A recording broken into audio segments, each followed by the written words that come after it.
Assalomu alaykum, hurmatli obunachilar. Mana navbatdagi mashinamiz Nexia 3 mashinasi.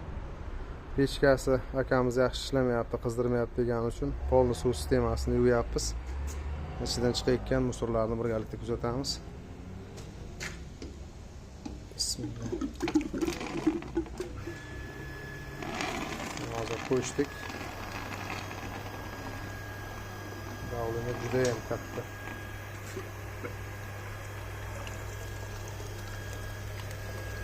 Mana hozir головка, blok, razreduktor, pechka sistemasi bo'yicha suv aylanyapti. Ichidan hozir mana chiqayotgan musorlarni birgalikda ko'ramiz.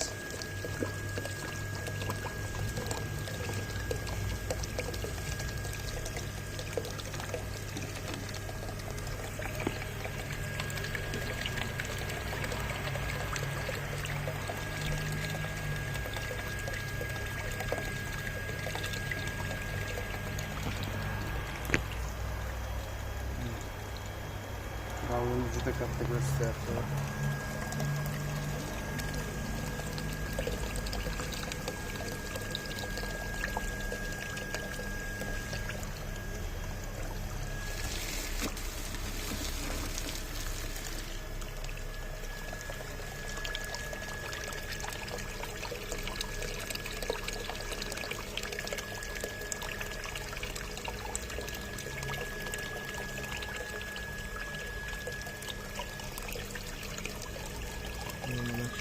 Musor sekin chiqyapti.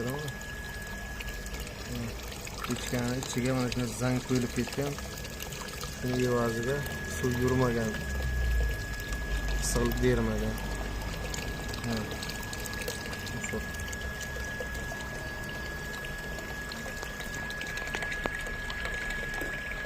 Zang.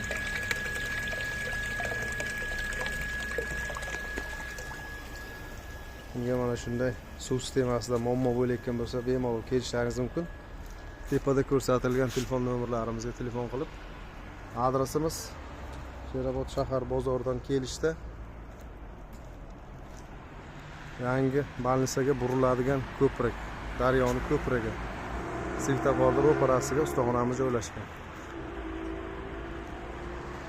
Mana shunday suv sistemasida ommabop qizib ketish holatlari yokida pechka qizdirmaslik sabablar bo'lsa, bemalol kelishlaringiz mumkin. Toza bo'lgan holatini videosini qo'yamiz.